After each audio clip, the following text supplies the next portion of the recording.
In recent years, technology has progressed in a dramatic way. As of the 2010s, there are successful and useful models of artificial intelligence, social media platforms that allow people to share their own life experiences and interact with others, and search engines holding a wealth of information that no human could retain the entirety of.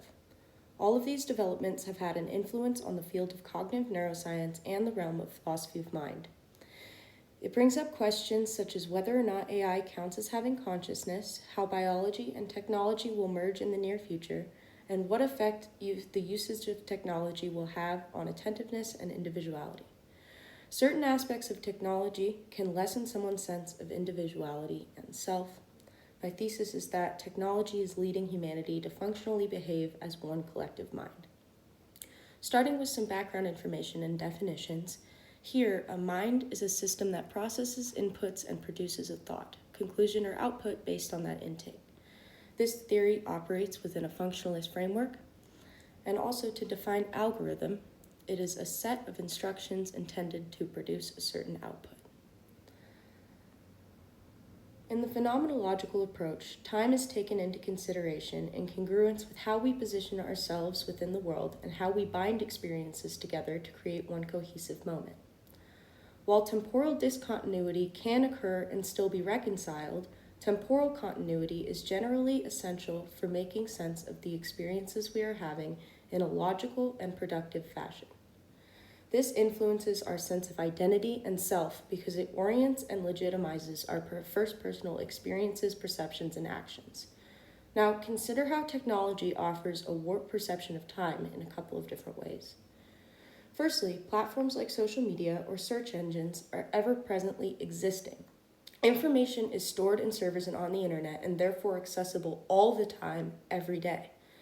Instead of an experience being momentary, unreplicatable, and first personal, it becomes enduring, repeatable, and universal when said information and experience enters the digital interface.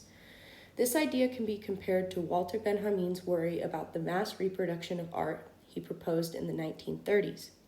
Even the most perfect reproduction of a work of art is lacking in one element: its presence in time and space, its unique existence at the place where it happens to be. Though Benjamin is operating inside a Marxist framework and referring largely to political philosophy, the same phenomenon can be seen in today's world happening with humanity itself. Trends and information circulated through the internet influence people's behavior in a significant way, either by suggesting what to wear, how to speak, how and what to think, what to support, and more fundamentally changing who one is. Just as the mass circulation of art took away from the authenticity of a work, allowing everyone to access the same information and media on a global scale can trigger a homogenized direction for thought and behavior. Benjamin writes, "By making many reproductions, it substitutes a plurality of copies for a unique existence." Secondly, when we are focused on one input for an extended period of time, or when we are rushing through a variety of changing tasks, our perception of time starts to warp. Something that takes an hour can feel like it takes 5 minutes. When you do an automatic task, for example, driving home on the same route you take every day, sometimes you do not fully recognize how you got there or what you did along the way. It's habitual.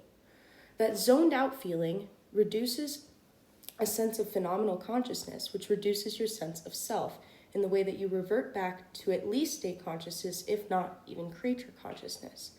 When we go on autopilot in such a way, we are losing a part of ourselves. And when we do this, while we are experiencing other people's content in a rapid and disjointed way, where one topic does not follow from the next, it seems likely that our independent thought will be quelled or absent from the occasion. In an article about how technology affects the brain in a similar way to aging, Watterson writes that the brain adapts constantly to its environment, and recent evidence indicates that the brain changes its function as individuals interact with new technologies and media platforms. He goes further to say that distractions and constant attention switching can influence larger social norms and behaviors.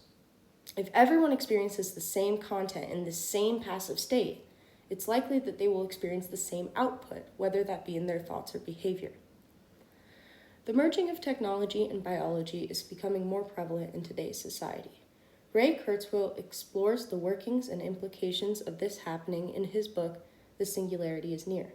He writes that through the use of nanotechnologies paired with an understanding of neuronal processes, it is likely that we'll have a very high bandwidth wireless communication to the internet at all times.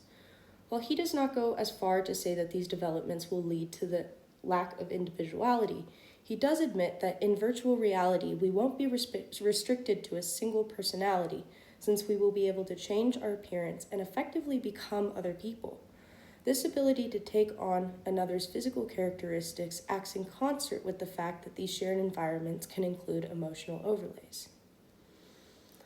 Algorithms, inescapable when subscribing to and using any form of personal technology, can predict human behaviors and wants, in some cases better than humans can. These personalized algorithms can function as a tangible epistemic access point. Information is mined about each individual that they are not necessarily consciously aware of. Professor Zuboff says that subliminal cues planted in Facebook pages actually influence offline, real-world behaviors and emotions. If someone's algorithm can readily predict and influence behavior, it is effectively thinking for that individual. Say someone took over another person's algorithm and applied it to their own personal devices. Would their behavior then shift to accommodate the new inputs they are receiving, making them behave and act like the person it was originally curated by and for? This is a fairly outlandish thesis, and there are a multitude of objections possible for this argument. One question that arises in the consideration of this thesis is that if not everyone subscribes to social media and other interactive technological platforms, and therefore does not have their thought or their algorithm influencing their mind, will they still have the same effect as others who do subscribe to these services?